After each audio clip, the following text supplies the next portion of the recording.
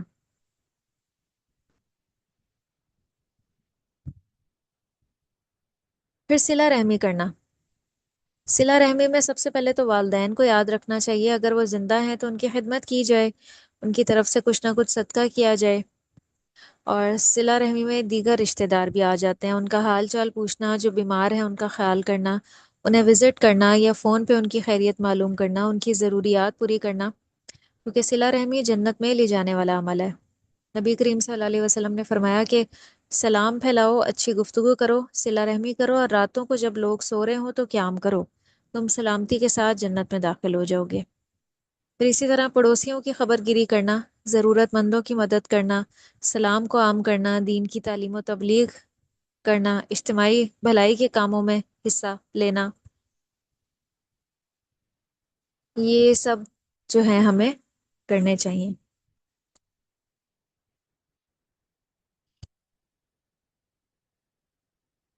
اور اپنے اوقات کو ضائع نہیں کرنا، ایسا نہیں کہ ہم زیادہ سوئیں، لغو میں مشغول ہو جائیں، سوشل میڈیا کا بہت زیادہ استعمال کر کے اس پہ اپنے وقت کو ضائع نہیں کرنا، بلکہ اس وقت میں ہم نے قرآن کی تلاوت کرنی ہے۔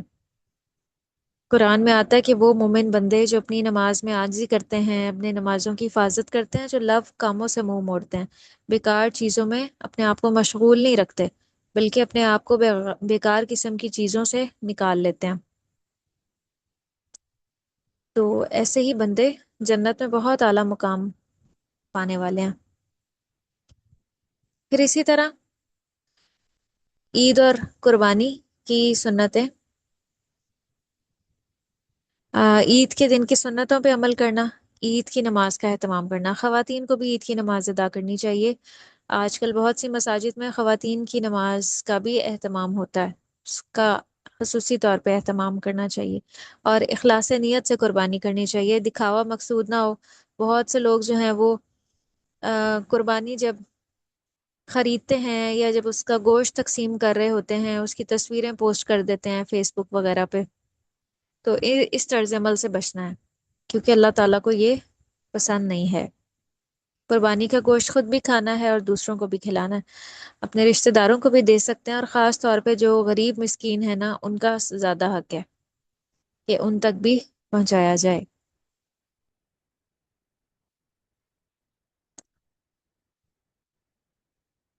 پھر 9 ذی الحجہ کا جو روزہ ہے وہ خاص طور پہ رکھنا ہے انشاءاللہ۔ 9 ذی الحجہ کے روزے کی بہت زیادہ فضیلت ہے۔ ویسے تو ان سارے ہی 9 دنوں میں روزہ رکھنا افضل ہے، لیکن اگر کوئی سارے روزے نہیں رکھ سکتا تو پھر وہ کیا کرے، پیر اور جمعرات کا روزہ رکھ لے، یا اس میں اپنے قضاء شدہ روزوں کی بھی نیت کی جا سکتی ہے، تو وہ پھر قضاء شدہ روزے ہی کاؤنٹ ہوں گے، وہ ذی الحجہ کے روزے کاؤنٹ نہیں ہوں گے، لیکن فرق یہ ہوگا کہ انشاءاللہ اجر و ثواب بڑھ جائے گا، کیونکہ عرفہ کے دن کا جو روزہ ہے وہ گزشتہ اور آئندہ سال کے گناہوں کا کفارہ بن جاتا ہے۔ پھر یہاں کچھ متفرق بتائے گئے ہیں کہ کام کے نیکی کا کوئی موقع ضائع نہیں کرنا، بے مقصد کاموں اور باتوں سے بچنا ہے، گناہوں سے بچنا، اور اس کے علاوہ اچھی کتب کا مطالعہ کرنا ہے۔